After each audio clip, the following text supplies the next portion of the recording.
Chapter 66 of Middlemarch by George Eliot. Recording by Margaret Espaillat. 'Tis one thing to be tempted, Aeschylus, another thing to fall. Measure for Measure. Lydgate certainly had good reason to reflect on the service his practice did him in counteracting his personal cares. He had no longer free energy enough for spontaneous research and speculative thinking, but by the bedside of patients, the direct external calls on his judgment and sympathies brought the added impulse needed to draw him out of himself. It was not simply that beneficent harness of routine which enables silly men to live respectably and unhappy men to live calmly. It was a perpetual claim on the immediate fresh application of thought, and on the consideration of another's need and trial.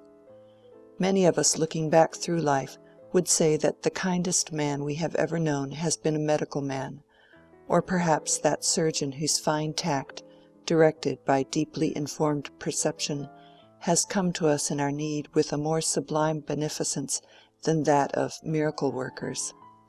Some of that twice blessed mercy was always with Lydgate in his work at the hospital or in private houses, serving better than any opiate to quiet and sustain him under his anxieties and his sense of mental degeneracy. Mr. Farebrother's suspicion as to the opiate was true, however. Under the first galling pressure of foreseen difficulties, and the first perception that his marriage, if it were not to be a yoked loneliness, must be a state of effort to go on loving without too much care about being loved, he had once or twice tried a dose of opium. But he had no hereditary constitutional craving after such transient escapes from the hauntings of misery. He was strong, could drink a great deal of wine, but did not care about it, and when the men round him were drinking spirits, he took sugar and water, having a contemptuous pity even for the earliest stages of excitement from drink. It was the same with gambling. He had looked on at a great deal of gambling in Paris, watching it as if it had been a disease. He was no more tempted by such winning than he was by drink. He had said to himself that the only winning he cared for must be attained by a conscious process of high, difficult combination tending towards a beneficent result. The power he longed for could not be represented by agitated fingers clutching a heap of coin, or by the half-barbarous, half-idiotic triumph in the eyes of a man who sweeps within his arms the ventures of 20 chapfallen companions. But just as he had tried opium, so his thought now began to turn upon gambling, not with appetite for its excitement, but with sort of a wistful inward gaze after that easy way of getting money, which implied no asking and brought no responsibility. If he had been in London or Paris at that time, it is probable that such thoughts, seconded by opportunity, would have taken him into a gambling house, no longer to watch the gamblers, but to watch with them in kindred eagerness. Repugnance would have been surmounted by the immense need to win, if chance would be kind enough to let him. An incident which happened not very long after that airy notion of getting aid from his uncle had been excluded, was a strong sign of the effect that might have followed any extant opportunity of gambling. The billiard-room at the Green Dragon was the constant resort of a certain set, most of whom, like our acquaintance Mr. Bambridge, were regarded as men of pleasure. It was here that poor Fred Vincy had made part of his memorable debt, having lost money in betting, and been obliged to borrow of that gay companion. It was generally known in Middlemarch that a good deal of money was lost and won in this way, and the consequent repute of the Green Dragon as a place of dissipation naturally heightened in some quarters the temptation to go there.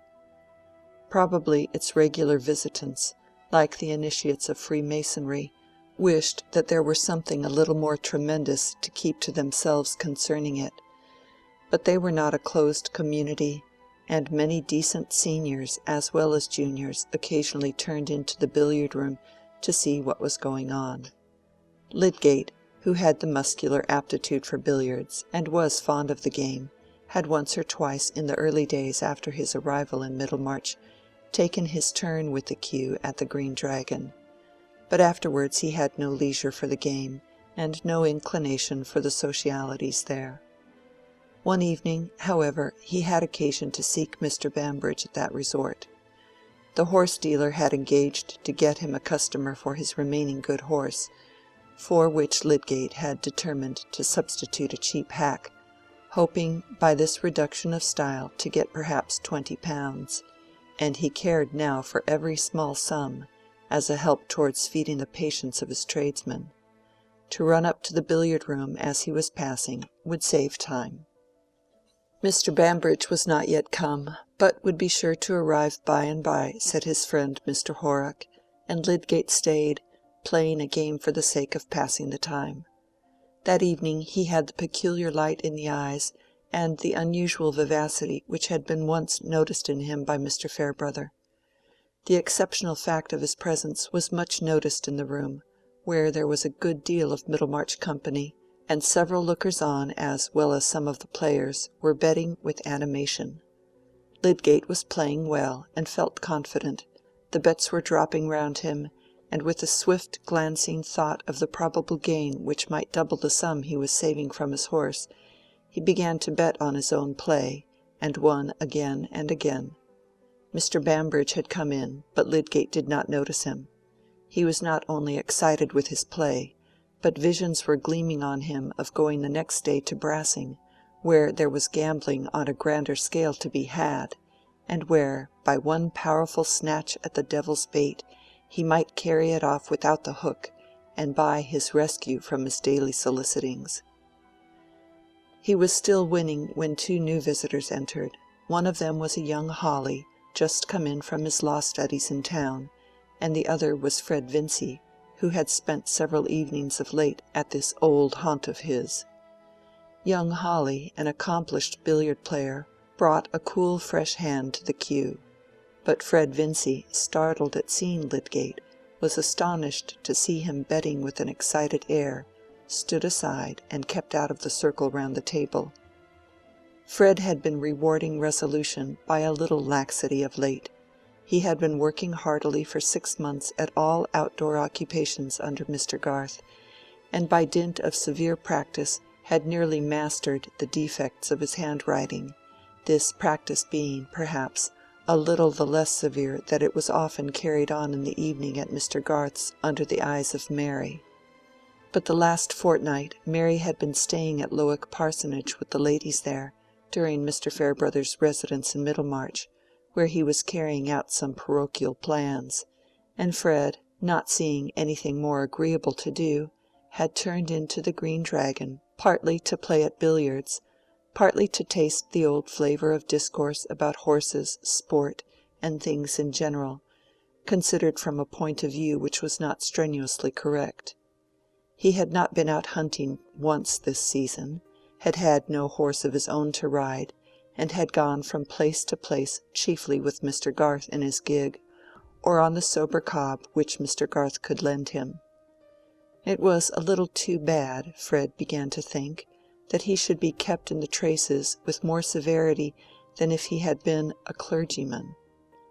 "I will tell you what, Mistress Mary, it will be rather harder work to learn surveying and drawing plans than it would have been to write sermons," he had said, wishing her to appreciate what he went through for her sake. "And as to Hercules and Theseus, they were nothing to me. They had sport and never learned to write a bookkeeping hand." And now, Mary being out of the way for a little while, Fred, like any other strong dog who cannot slip his collar, had pulled up the staple of his chain and made a small escape, not of course meaning to go fast or far. There could be no reason why he should not play at billiards, but he was determined not to bet. As to money just now, Fred had in his mind the heroic project of saving almost all of the £80 that Mr. Garth offered him, and returning it, which he could easily do by giving up all futile money-spending, since he had a superfluous stock of clothes and no expense in his board.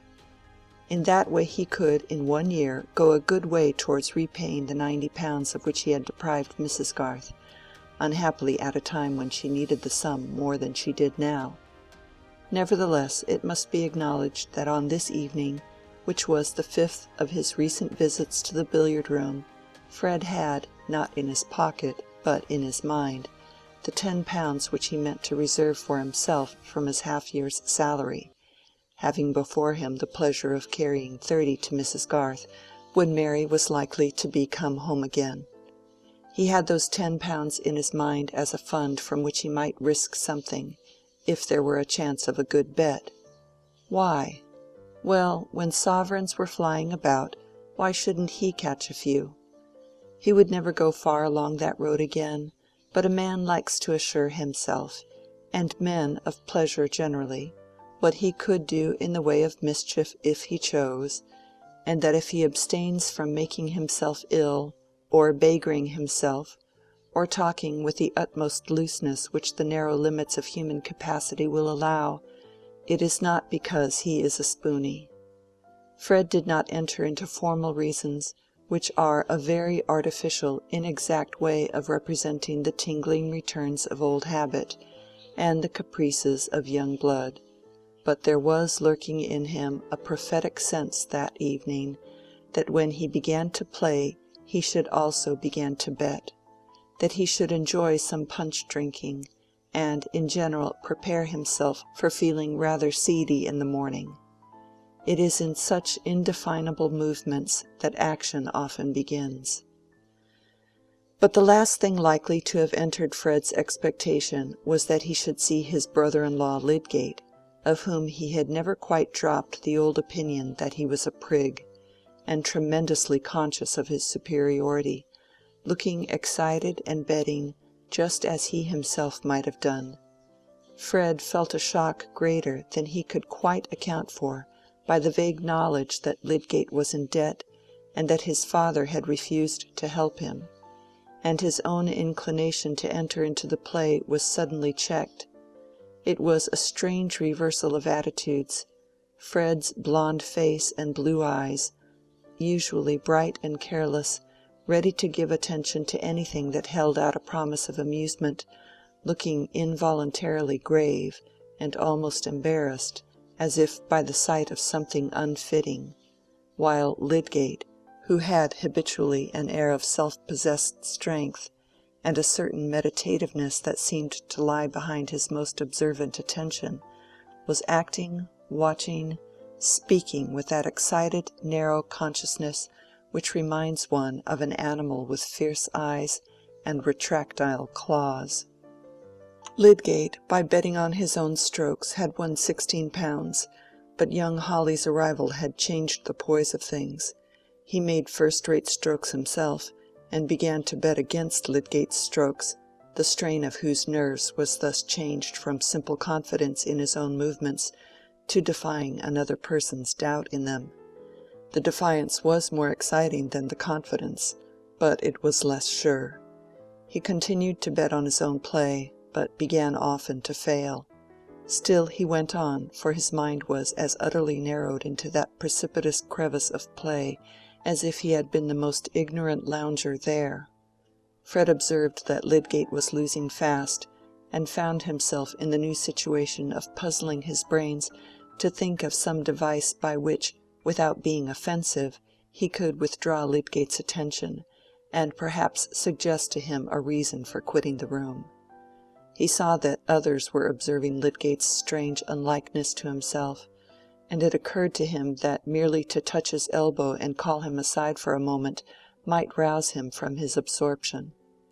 He could think of nothing cleverer than the daring improbability of saying that he wanted to see Rosy, and wished to know if she were at home this evening, and he was going desperately to carry out this weak device, when a waiter came up to him with a message, saying that Mr. Farebrother was below, and begged to speak with him. Fred was surprised, not quite comfortably, but sending word that he would be down immediately, he went with a new impulse up to Lydgate, said, "Can I speak to you a moment?" and drew him aside. "Farebrother has just sent up a message to say that he wants to speak to me. He's below." I thought you might like to know he was here, if you had anything to say to him." Fred had simply snatched up this pretext for speaking, because he could not say, "You are losing confoundedly, and are making everybody stare at you. You had better come away." But inspiration could hardly have served him better. Lydgate had not before seen that Fred was present, and his sudden appearance with an announcement of Mr. Farebrother had the effect of a sharp concussion. "No, no," said Lydgate, "I have nothing particular to say to him, but the game is up. I must be going. I came in just to see Bambridge." "Bambridge is over there, but he is making a row. I don't think he's ready for business. Come down with me to Farebrother. I expect he is going to blow me up, and you will shield me," said Fred, with some adroitness. Lydgate felt shame, but could not bear to act as if he felt it, by refusing to see Mr. Farebrother, and he went down. They merely shook hands, however, and spoke of the frost, and when all three had turned into the street, the vicar seemed quite willing to say good-bye to Lydgate. His present purpose was clearly to talk with Fred alone, and he said kindly, "I disturbed you, young gentleman, because I have some pressing business with you. Walk with me to St. Botolph's, will you?" It was a fine night, the sky thick with stars, and Mr. Farebrother proposed that they should make a circuit to the old church by the London road.